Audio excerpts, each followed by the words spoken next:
estamos nós aqui.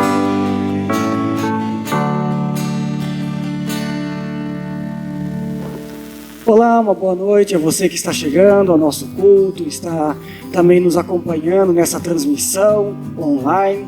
Nós agradecemos por sua presença, agradecemos que você está aí com a sua família. Aproveite para compartilhar também este culto em suas redes sociais, com seus amigos e familiares. Como nós cantamos, é na presença de Jesus que nos reunimos para louvar esse nome maravilhoso. Estamos aqui hoje também para isso. Agradecemos a presença do pastor Vitor Schell, que vai estar conosco no louvor, vocês já perceberam, vai estar conosco também na pregação de hoje, e nós gostaríamos de ser acolhidos por uma palavra de Deus. Passa a palavra também a Karen, nossa estagiária, que vai estar nos acolhendo então com esta palavra bíblica. Boa noite, querida comunidade. Quero acolhê-los com o versículo bíblico que se encontra em Romanos, capítulo 12, versículo 12. Diz o seguinte: alegrem-se na esperança, sejam pacientes na tribulação e perseverem na oração. Paulo dá várias instruções aos cristãos em Roma, que se encontram lá em Roma, o que vale para nós hoje também. Ele recomenda que continuemos esperançosos, assim como um camponês que planta uma semente e fica assim esperançoso, aguardando o tempo da colheita. E quando chega a tribulação, a dificuldade, o sofrimento, a dúvida, sejamos pacientes e confiemos que Deus tem o controle da situação e que sabemos exatamente onde Ele nos colocou. E nessa hora, não confiarmos em nós mesmos, nas nossas vontades, nas nossas capacidades, mas no Deus que nos conhece e sabe de nossas dores. E por último, Paulo recomenda que perseveremos na oração, nos recolhemos para isso e entreguemos tudo nas mãos do Senhor. E nessa confiança e esperança, iniciamos o nosso culto em nome do Trino Deus, que é Pai, Filho e Espírito Santo. Amém. Convido você que está em sua casa, nós queremos também ter um momento de oração, antes também de continuarmos louvando o nosso Deus com um cântico, e assim queremos então, na presença de Deus, buscar também o seu perdão e a sua graça. Senhor nosso Deus, obrigado porque podemos agora também nos colocar na tua presença, como tua igreja reunida, nos lares e aqui. Obrigado, Deus, pelo privilégio que temos de poder louvar o teu nome e encontrar alegria e esperança também na tua palavra e na tua presença, e por isso oramos a ti. Oramos a ti também, ó Deus, para pedir perdão diante de tantas situações em que vivemos e que não fazemos a tua vontade. Perdão, ó Deus, porque muitas vezes não queremos carregar a nossa cruz, não queremos seguir a ti como discípulos e queremos fazer apenas a nossa vontade. Dá, ó Deus, a nós a chance talvez de recomeçar, repensar a nossa vida pessoal comunitária. Por isso, ó Deus, pedimos por tua graça e a tua misericórdia. Derrama sobre nós, para que agora possamos te louvar e buscar na tua palavra também aquilo que necessitamos para o caminhar diário na tua presença. Isso nós oramos, em nome de Cristo, o nosso Senhor, que reina para todo sempre. Amém. E a palavra de Deus diz que quando nós confessamos os nossos pecados, Deus é fiel e justo para nos perdoar. Por isso, que você possa viver do perdão de Deus, buscar a Ele e também fazer a sua vontade. E este hino nós queremos cantar agora.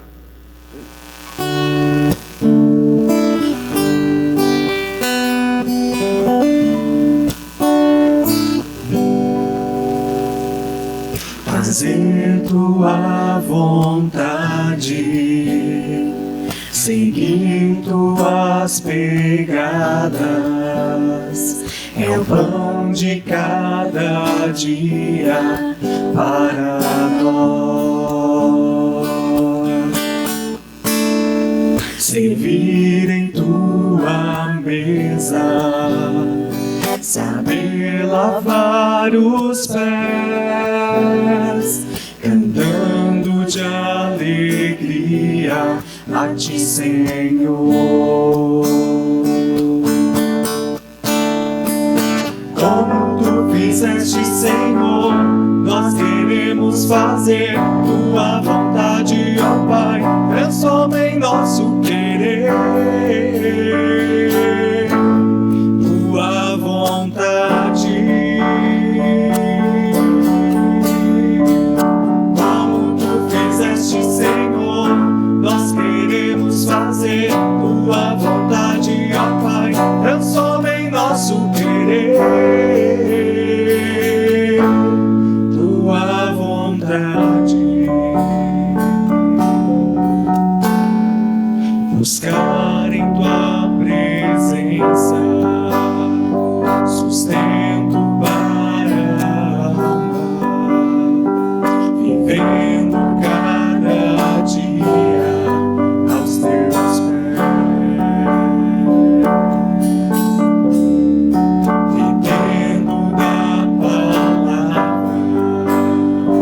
que torna a morte em vida e dá-nos alegria pra servir.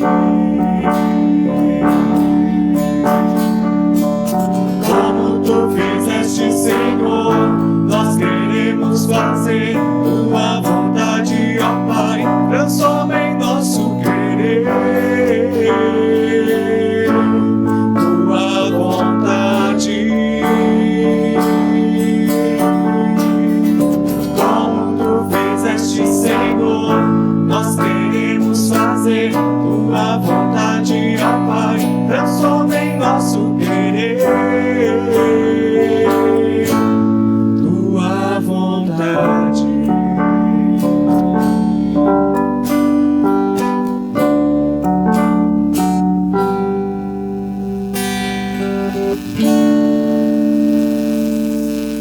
Que a palavra de Deus nos conduza à graça do nosso Senhor Jesus, ao amor de Deus, o nosso Pai, e à comunhão do Espírito Santo. Amém. Nós queremos, antes da pregação da palavra, termos um momento de oração. Baixemos nossas cabeças aí onde nós estamos e queremos orar ao nosso Deus. Senhor nosso Deus, nós te louvamos e te agradecemos por tantas oportunidades que nos dás de ouvirmos tua palavra, Senhor, aí onde nós estamos. Te agradecemos por teu amor, por tua fidelidade e porque tua palavra transforma a nossa vida, tua palavra quer nos corrigir, nos transformar, nos confirmar, Senhor, na tua graça. E, Senhor, que tu venhas com o teu Santo Espírito e haja em nós, por meio da tua voz. Fica conosco, Senhor, dá com que tua palavra encontre em nossos corações um terreno fértil. Dá-nos ouvidos atentos e um coração sensível àquilo que tu queres dizer a cada um de nós. Assim oramos em nome de teu Filho Jesus, nosso Senhor e Salvador. Amém. Nós cantamos agora há pouco, transforma em nosso querer a tua vontade. E é algo que nós de fato precisamos cantar e cantar em espírito de oração, para que isso aconteça. Pois isso não vem de nós mesmos, essa atitude de querer fazer a vontade de Deus não é algo que está automaticamente em nosso coração ou que naturalmente esteja presente em nosso coração. Que seguir suas pegadas se torne o nosso pão de cada dia, nós cantamos. Servir a mesa, lavar os pés, cantando de alegria.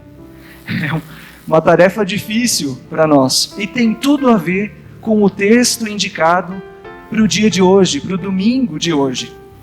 E para a nossa prédica, então, do dia de hoje. O texto se encontra no Evangelho de Mateus, capítulo 16, dos versos de 21 até 28. Então, quem tiver sua Bíblia aí, tome sua Bíblia, abra no Evangelho de Mateus, capítulo 16, versos 21 até 28. Eu convido, então, para que abramos nossas Bíblias, queremos proceder com a leitura da Palavra de Deus. Mateus 16, versículos 21 até 28.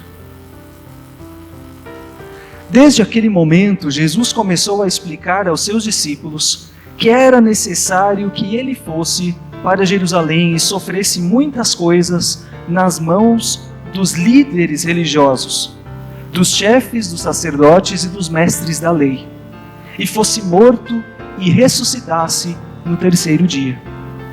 Então Pedro, chamando-o à parte, começou a repreendê-lo, dizendo: Nunca, Senhor, isso nunca te acontecerá.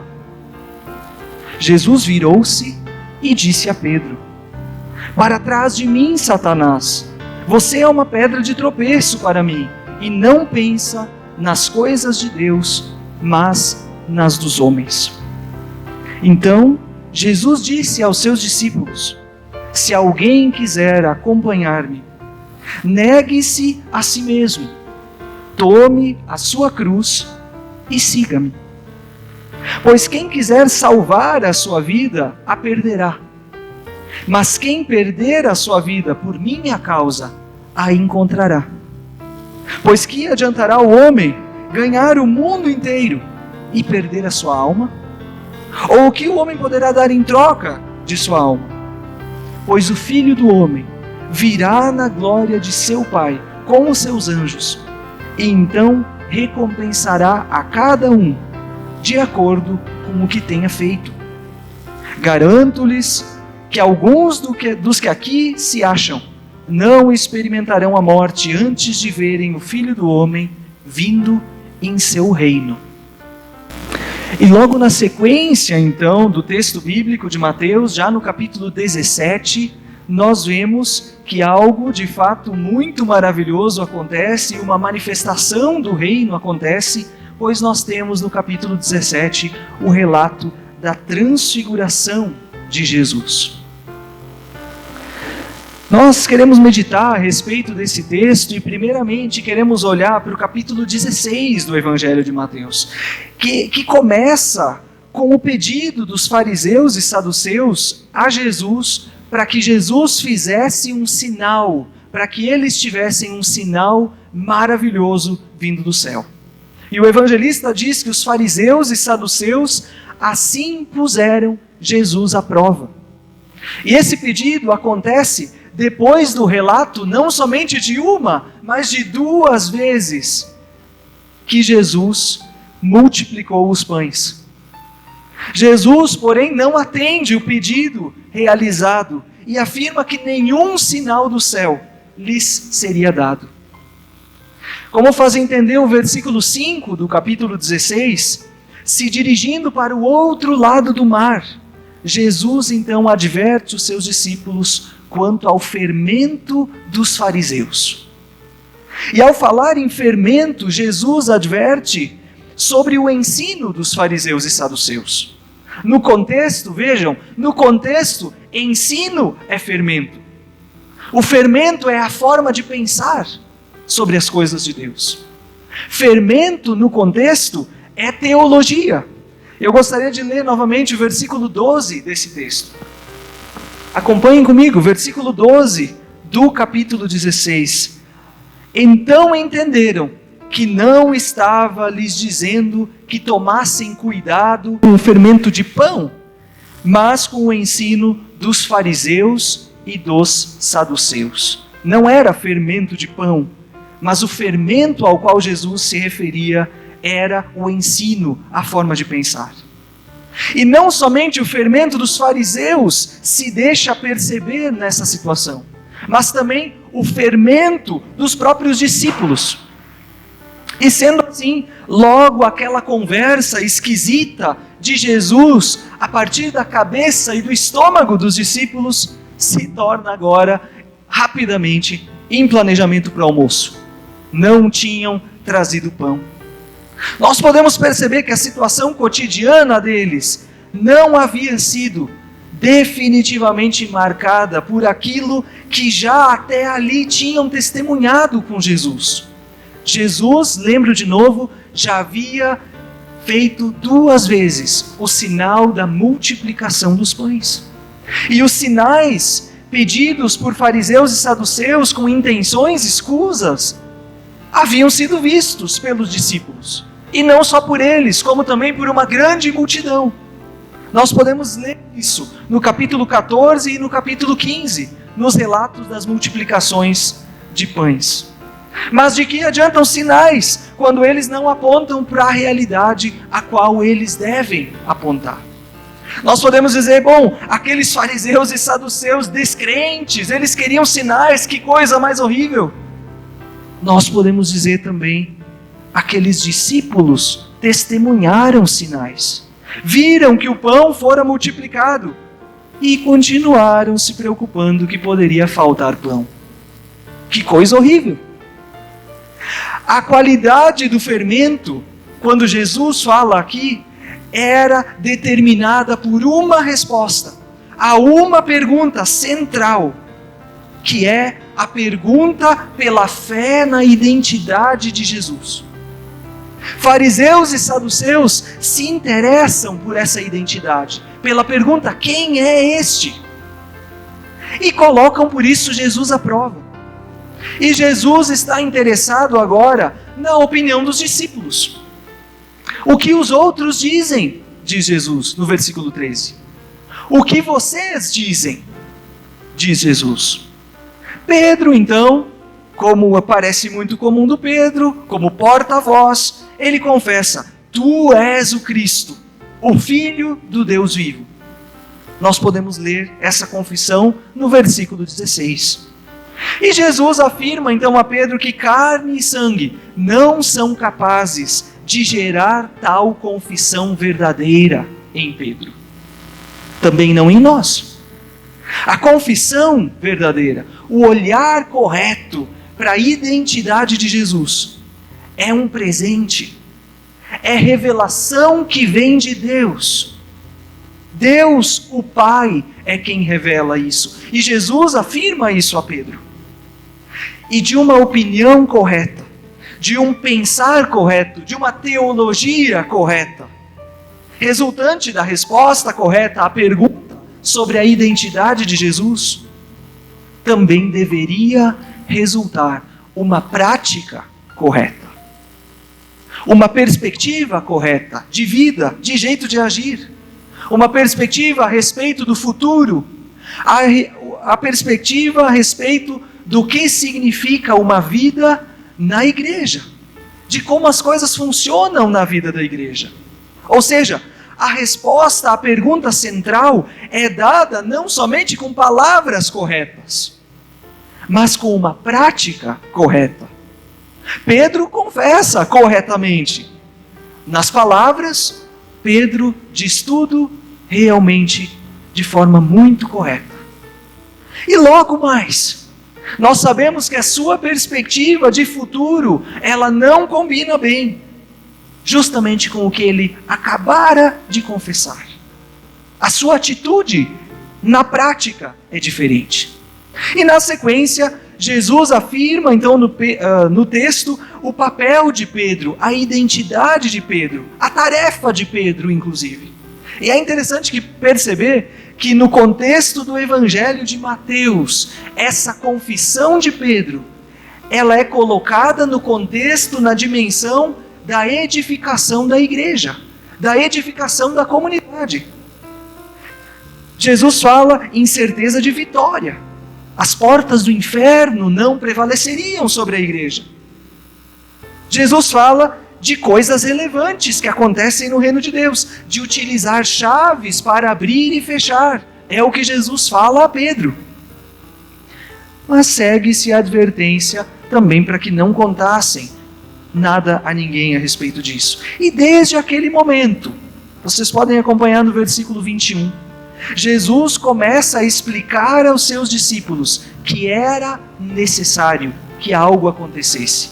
Algo que deveria marcar profundamente a vida dos discípulos e a maneira de pensar dos seus discípulos. Deveria marcar profundamente a maneira como esses seus discípulos encaram a vida, encaram o seu futuro, o seu dia a dia e sua vida também em comunidade, sua vida na igreja. E Jesus passa então a explicar os planos, os propósitos de Deus. O problema é que a confissão tão correta de Pedro se mostra preenchida em seu coração, nos seus planos práticos, na sua visão de vida e ministério, de uma maneira totalmente divergente. No texto, acabam contrapostos dois estilos de pensar.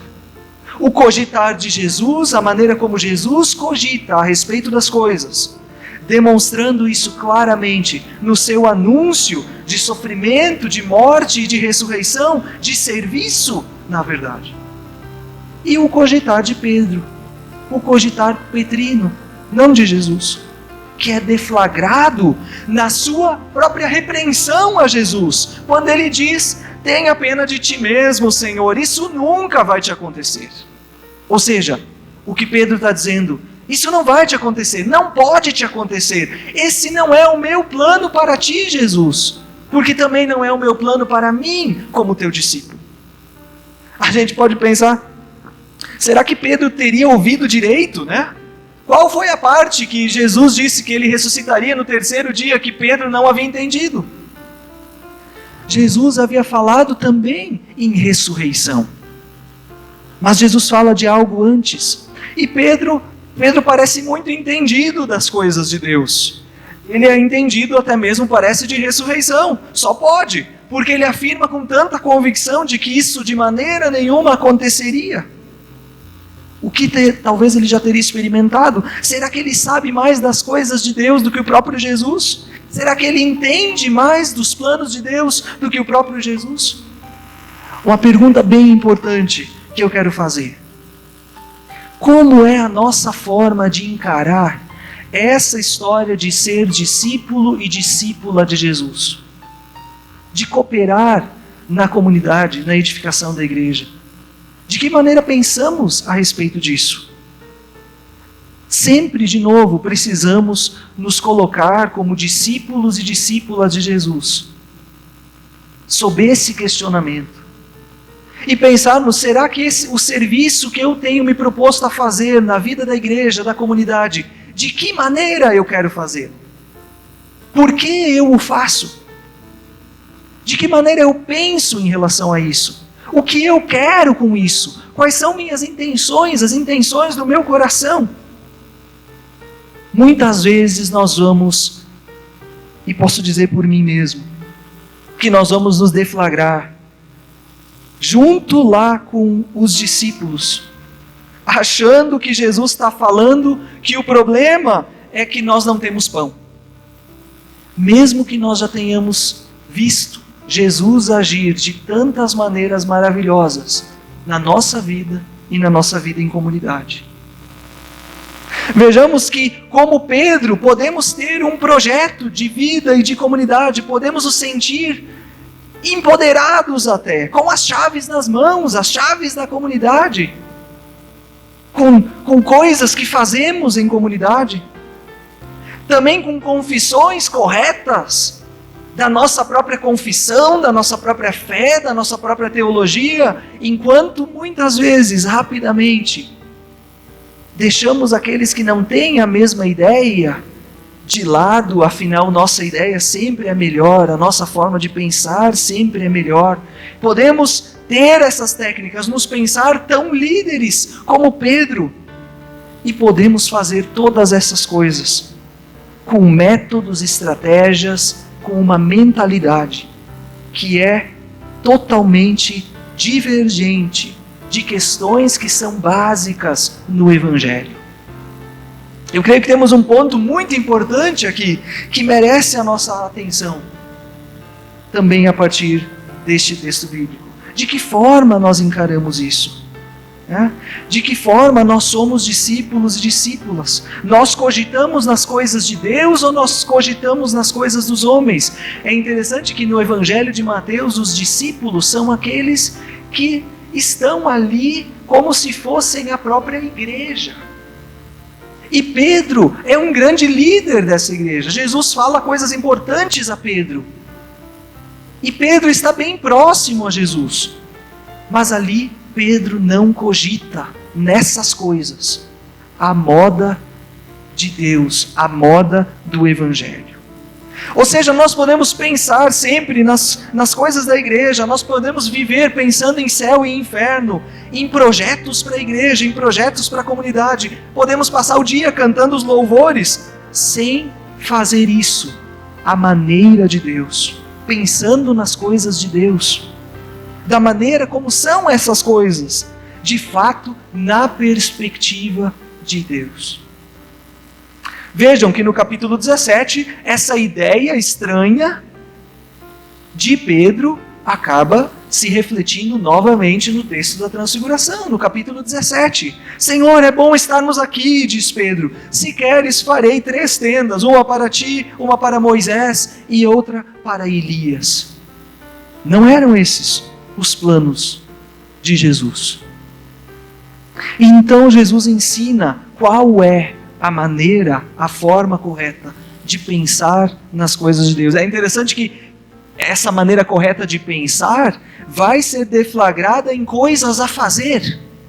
Nossa vida em comunidade não são somente coisas a pensar, mas essas coisas que pensamos devem refletir nas coisas que fazemos. Por isso Jesus diz, quem quiser ser seu discípulo deverá fazer coisas. Deverá negar-se a si mesmo. Deverá fazer coisas, tomar a sua cruz. Deverá dar passos concretos, deverá seguir a Jesus. E eu quero rapidamente só falar sobre esse negar a si mesmo, que não é um negar coisinhas a nós. Claro que sempre quando nós nos negamos a nós mesmos, também nós somos chamados a negar pequenos desejos, pequenas coisas, que talvez são tão insignificantes e que realmente podemos deixar de lado. Negar a si mesmo. Tem um dicionário bíblico que vai falar que negar a si mesmo significa recusar-se a dar atenção ao que os próprios desejos estão dizendo, ou ainda recusar-se a pensar sobre aquilo que quer só para si, ou até mesmo dizer para que o próprio coração fique quieto. É um negar-se a si mesmo importante para a nossa vida em comunidade. Porque na nossa vida em comunidade, muitas vezes, nós não queremos nos recusar a dar atenção a que os nossos próprios desejos dizem. Eu quero da minha maneira. Na nossa vida em comunidade, nós muitas vezes pensamos em coisas que queremos para nós. E nós temos dificuldade em dizer para nós mesmos que o nosso coração fique quieto. Negar-se a si mesmo significa recusar-se a dar atenção ao que os próprios desejos estão dizendo. E essa é uma mensagem totalmente fora de moda. Porque aquilo que nós vamos ouvir no mundo em geral por aí é não te negue nada. Não te negue nada. Todos os teus desejos devem ser realizados. As crianças são muitas vezes educadas assim.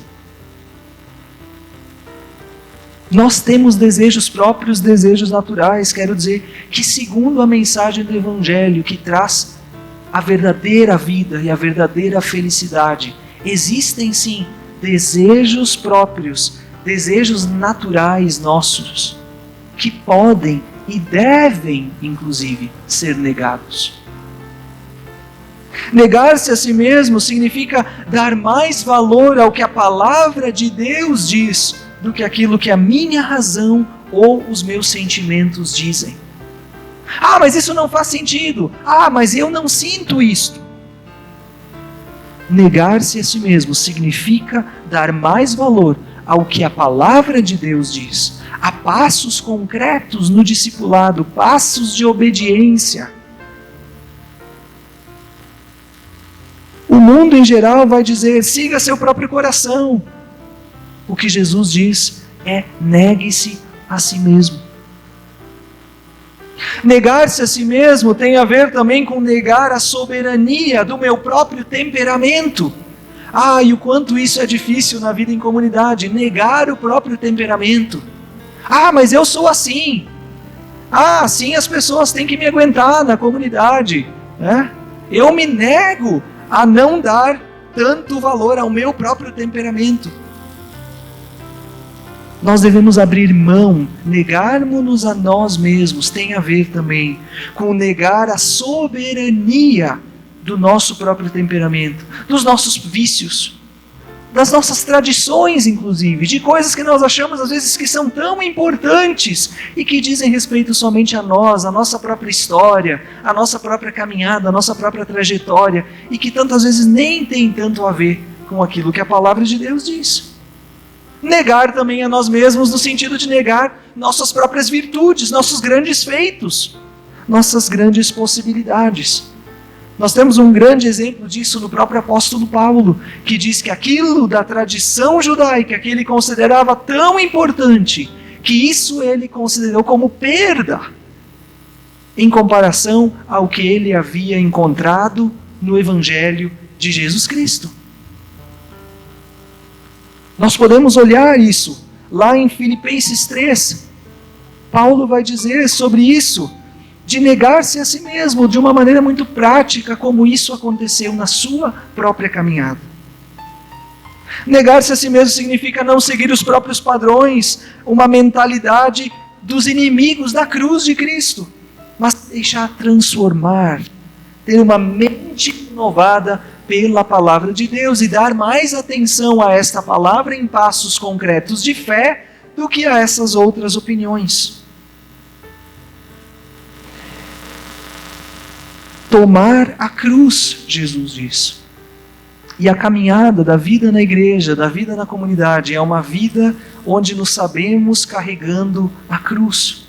E quem carrega a sua cruz, enquanto caminha, sofre o peso da sua condenação, pois se sabe condenado. Pensa certamente aquilo que o levou a esse caminho. Pensa nos seus crimes. Imagine alguém carregando a sua cruz, indo para a crucificação. Jesus compara isso com nossa vida. Ou seja, a vida no discipulado é uma vida de reconhecimento de si mesmo, de enxergar-se falido diante de Deus. De enxergar que por si mesmo não existe saída, de que por si mesmo não existem grandes glórias. O caminho da cruz é um caminho de confissão. Não é à toa que nos nossos cultos, uma das primeiras orações que fazemos é a oração de confissão, porque nada se faz adiante sem reconhecermos o que somos diante de Deus. Ou seja, reconhecer a própria impossibilidade. E eu quero terminar dizendo que na lógica de Jesus, segundo o seu cogitar, aquele que quiser salvar a sua vida, a perderá, e aquele que perder a sua vida por causa dele, a encontrará. Perder por causa dele, não por qualquer bobagem. Perder por causa dele, do Evangelho. É o que nós lemos em Mateus. Não queremos perder naturalmente, queremos ganhar. Nós não queremos naturalmente seguir suas pegadas, como nós cantamos. Não queremos que esse seja o nosso pão de cada dia. E naturalmente nós não gostamos de servir à mesa, lavar os pés. E que se dirá fazer isso cantando. Cantando de alegria. Somente Deus pode fazer isso acontecer. Somente Deus, por meio do seu Espírito, pode fazer com que tudo isso se torne realidade em nossa vida. Nós não conseguimos confessar a verdade. Também não conseguimos viver a verdade, se o Espírito de Deus não estiver agindo em nós. E que ao meditarmos na sua palavra, o Senhor mesmo nos transforme pelo agir do seu Santo Espírito. Esse é o meu desejo para mim, para nós, na nossa vida em comunidade, aqui em São Bento, aqui em Oxford. Que o Senhor nos abençoe e que nos conduza adiante no seu discipulado, cogitando as coisas à maneira dele. Que isso aconteça em nós por meio do seu Santo Espírito. Amém.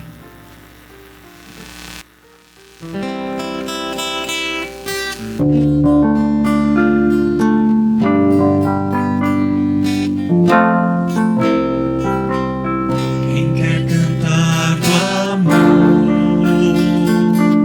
não poderá calar na cruz.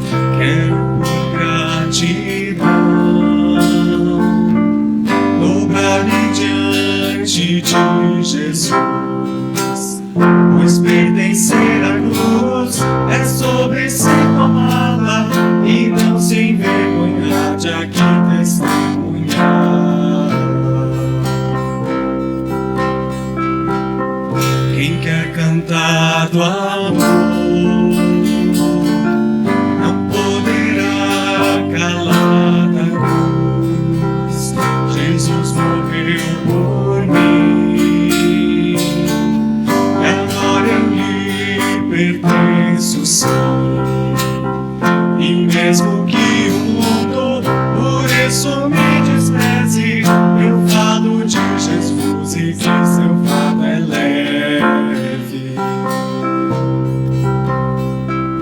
Quem quer falar do amor não poderá calar da cruz, seguindo os passos seus.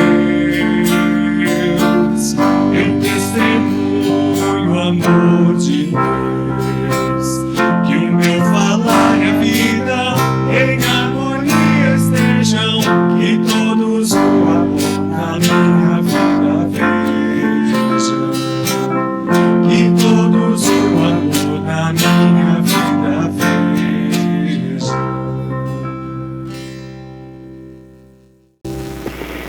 Diante dessa palavra que nós ouvimos, a pregação do pastor Vitor e também cantando esse hino na qual nós confessamos que não queremos negar o amor, não queremos deixar de falar desse amor e desta cruz, eu convido a termos também um momento de confessar a nossa fé através das palavras do credo apostólico, e assim fazemos agora em nossos lares.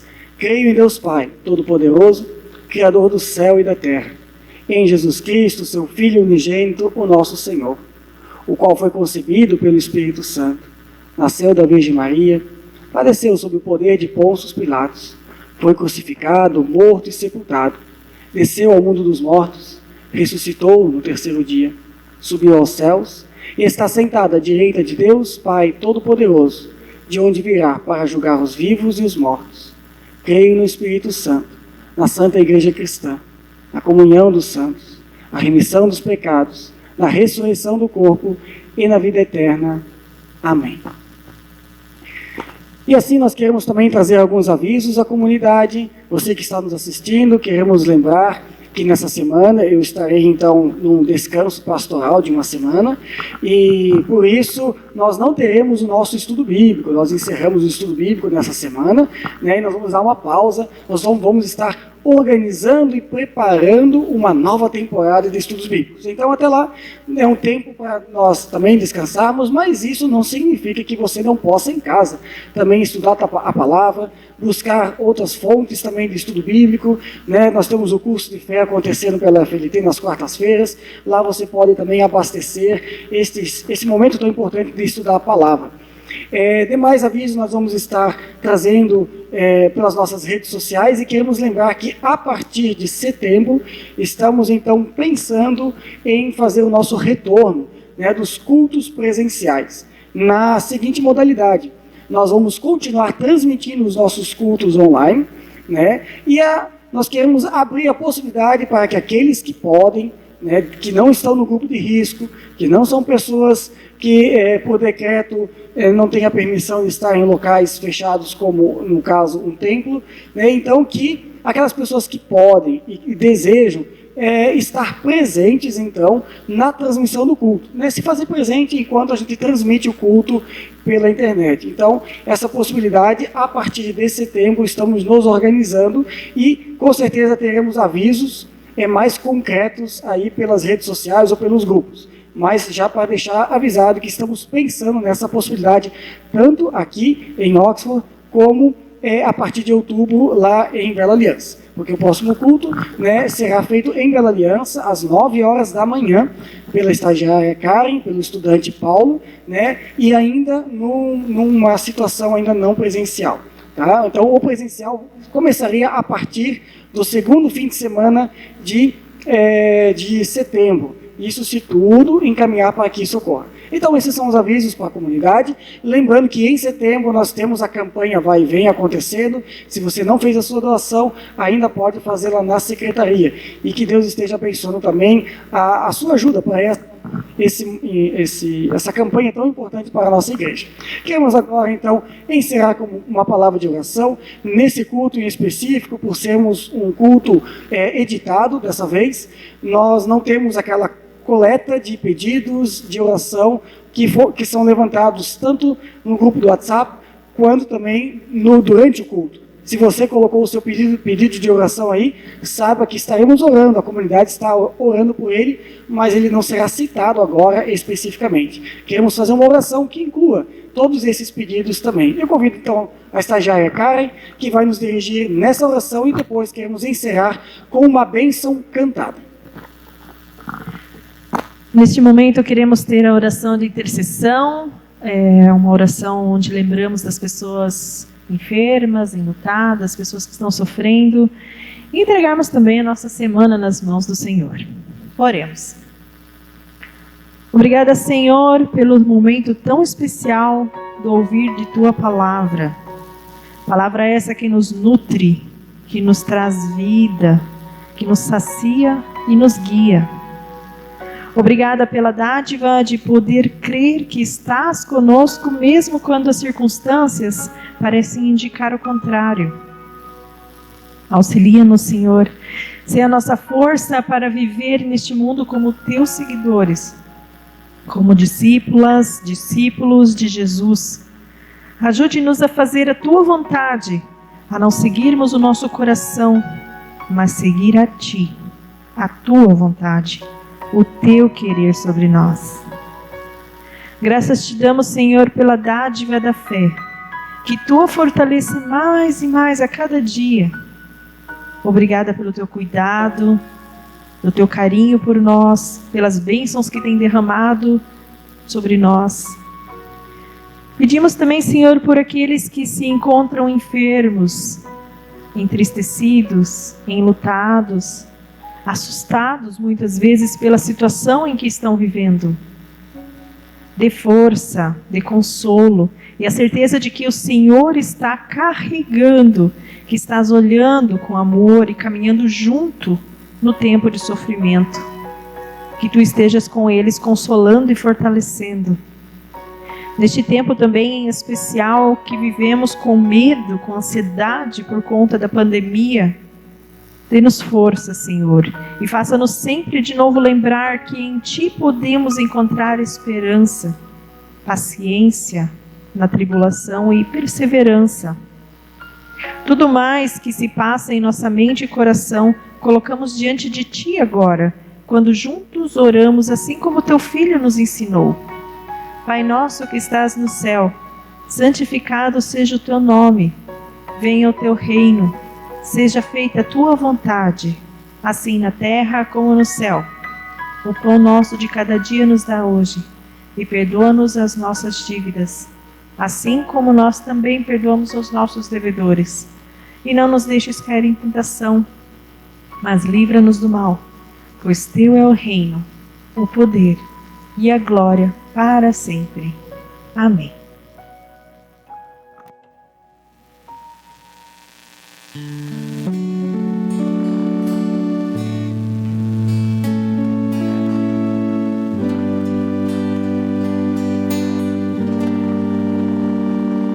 Que a luz de Cristo brilhe, nos envolva em amor, e que o seu poder nos venha proteger.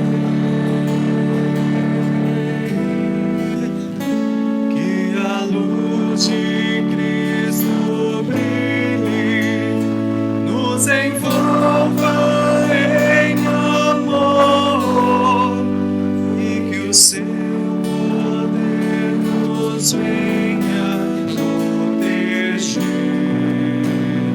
para sempre e sempre.